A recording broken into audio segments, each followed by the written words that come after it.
शासनाच्या वेगवेगळ्या विभागामध्ये स्टेनोग्राफरची भरती केली जाते. मात्र पुढच्या काळामध्ये स्टेनोग्राफरची पद जी आहे शासनाने रद्द केल्याची भीती जी आहे उमेदवारांकडून व्यक्त केली जाते आहे. आणि याच भीतीपोटी जे आहे राज्यभरामध्ये लाखोचे विद्यार्थी आहेत, उमेदवार आहेत की जे स्टेनोग्राफरची परीक्षा देत आहेत, या ठिकाणी सराव करतायत. हे उमेदवार आज रस्त्यावर आल्याचं पाहायला मिळत आहे.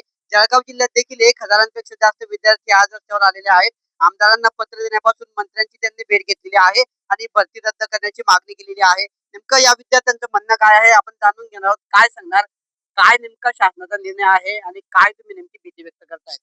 दादा, मुलं इथं स्टेनोग्राफरचा स्टडी करतात. तर 3-4 वर्षांनी MPSC ची भरती येते. त्याच्या थ्रू आपलं मंत्रालयात सिलेक्शन होतं मुलांचं. पण त्यांनी आधी न कोणती इंटिमेशन देता डायरेक्ट जागा रद्द केलेल्या आहे. तर असं न करता त्यांनी आधी इंटिमेशन तरी द्यायला होती. तसं न करता, कारण मुलं 4-5 वर्षापासून त्याचा अभ्यास करतात. स्टेनोग्राफर ही अशी डिग्री आहे की त्यासाठी मुलं सर्व अभ्यास एका साईडला ठेवतात आणि फक्त स्टेनोग्राफरचा अभ्यास करत राहतात. कोणत्या विभागाच्या माध्यमातून नेमकी भरती होते? दरवर्षी किती पदं भरली जातात? यंदाचा काय निर्णय? म्हणजे ही MPSC थ्रू आमचे पद भरले जातात आणि याची डायरेक्ट भरती मंत्रालयाद्वारे केली जाते. मग मागच्या म्हणजे ही ऍड या टायमाला येणार होती, पण ती न येता या टायमाला त्यांनी डायरेक्ट आमचे पद मृत घोषित केलेले आहे. म्हणजे याच्या पुढे ती भरती येणार नाही असं त्यांचं म्हणणं आहे. आणि याच्यावर सरकारने कॅबिनेट मीटिंग मध्ये त्यांनी चर्चा केली आणि हा निर्णय घेण्यात आला त्यांचा. आणि याचा जर GR आला तर तो GR पक्का समजला जाईल. म्हणजे आम्ही जे विद्यार्थी आंदोलन करतोय म्हणजे किंवा आता रस्त्यावर उतरलोय, तर आमचा काहीच त्याच्यामध्ये फायदा होणार नाही. आणि सरकारने जो हा निर्णय घेतलाय याच्यावर त्यांनी पुनर्विचार करावा आणि आमच्या हिताचा निर्णय घ्यावा, एवढंच आमचं म्हणणं आहे. आणि भरती व्यवस्थित सुरळीतपणे चालू ठेवावी. या शासनाचा जो निर्णय होणार आहे भविष्यामध्ये पद रद्द केली जाणार आहेत, या संदर्भात तुम्ही कुणाची भेट घेतली आहे, कुणाला निवेदन दिले आहे? आम्ही काल कालपासून आम्हाला हे कळलं, तर आम्हाला पूर्ण सूत्र म्हणजे आम्हाला विचारण्यात आलं की कशी रद्द झाली, काय रद्द झाली. तर आम्ही सर्वप्रथम तिथे राजमामा भोडे यांच्याकडे गेलो, आमदार राजमामा भोडे यांच्याकडे गेलो. त्याच्यानंतर चंदूदादाकडे जाऊन आलो, त्यांनाही चंदूदादांकडे पण जाऊन आलो, ही सर्व वृत्तांत सांगितला त्यांना की कसं काय झालं म्हणून. आणि आज माननीय गुलाबराव पाटील यांच्याकडे पण जाऊन आलो, सगळे मंत्री त्यांच्याकडे पण जाऊन आलो आणि त्यांना हा वृत्तांत सांगितला काय झालं, म्हणजे कशी करण्यात आली ही भरती. आणि सर ही भरती ना म्हणजे एक तर कोर्टात होते आणि मंत्रालयामध्ये आमची पदं म्हणजे लघुलेखकची पदं ही काही काही ठिकाणी भरली जातात, प्रत्येक ठिकाणी जागा नाही निघत. आणि मंत्रालयात हे असं सर की आम्ही तिथे मोठ्या प्रमाणात भरती निघते आणि 3 ते 4 वर्षांमध्ये. आणि ती भरती आता येणार आहे तोंडावर. विद्यार्थी त्याच्यासाठी मेहनत करतायत, किती वर्ष झाले मेहनत करतायत. आणि विद्यार्थ्यांनी काय करावं, जळगावमध्ये बघितलं गेलं तर ह्याच क्लासची 700 ते 800 मुलं आहेत आणि असे जर महाराष्ट्रभरात कितीतरी मुलं आहेत की ते लघुलेखक पदाचा अभ्यास करतायत. ह्या मुलांनी करावं काय? शासनाने असा निर्णय दिला, काही पूर्व सूचना न देता त्यांनी हा निर्णय कळवलाय आम्हाला. म्हणजे याचं नेमकं कारण काय? कारण सांगायला हवं आम्हाला, का रद्द करण्यात आली, लघुलेखक का नकोय त्यांना, आम्हाला इथं का म्हणजे काय शिकायला लावलं.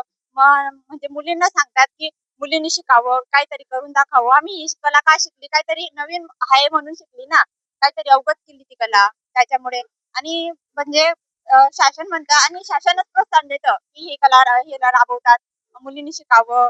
त्या मुलांना वेगवेगळे योजनेतर्फे त्यांना शिष्यवृत्त्या देतात, शिकावं म्हणून ना. आणि मग नंतर तुम्ही पद रद्द करता, तर ही कसं म्हणजे कुठे बोलाने जावं. एकीकडे शासनाने जे आहे मुलींसाठी शिक्षण जे आहे मोफत केलेलं आहे, पण दुसरीकडे तुमच्यासारख्या विद्यार्थ्यांनी स्टेनोग्राफरचा अभ्यास करतायत, पुढे नोकरीचा विचार करतायत. मात्र अशा पद्धतीने शासनाचा निर्णय, या निर्णयाबद्दल काय वाटतं? किती वर्षापासून तुम्ही तयारी करतायत आणि पुढच्या काळात जरी भरती झाली तर तुम्हाला काय नेमका त्रास होणार आहे? शासनाने जो हा सांगितलेला आहे तो त्याला आम्ही सहमत नाही आहे, आम्ही असहमत आहे. कारण की आम्ही स्टेनो शिकण्यासाठी आमचे 5 ते 6 वर्ष दिलेले, पूर्ण मन वगैरे तिच्यात, पूर्ण डोकं पूर्ण तिच्यात लावून दिलेलं आहे.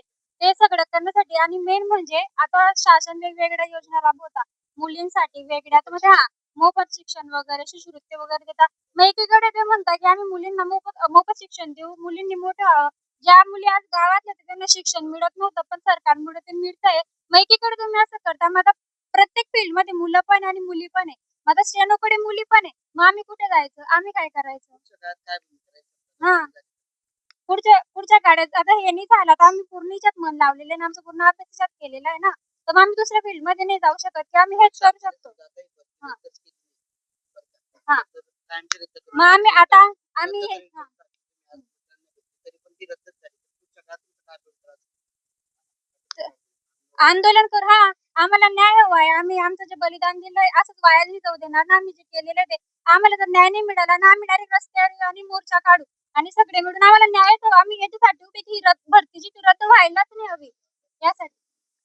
एकीकडे शासन वेगवेगळ्या योजना राबवतं विद्यार्थ्यांच्या शिक्षणासाठी असेल किंवा मुलींच्या शिक्षणासाठी, मात्र दुसरीकडे आता अशा पद्धतीने गेल्या 6 वर्षापासून विद्यार्थी स्टेनोचा सराव करतायत, परीक्षा देत आहेत आणि ऐन आता तोंडावर भरती होणार विद्यार्थ्यांना अपेक्षा होती, मात्र ऐन शासनाने आता याच काळात ही भरती रद्द करण्याचा निर्णय घेतल्यामुळे आता या विद्यार्थ्यांनी जायचं कुठे?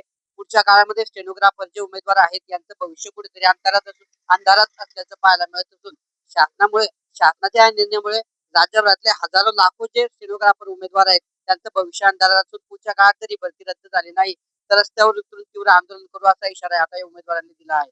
किशोर पाटील, TV9 मराठी, जळगाव.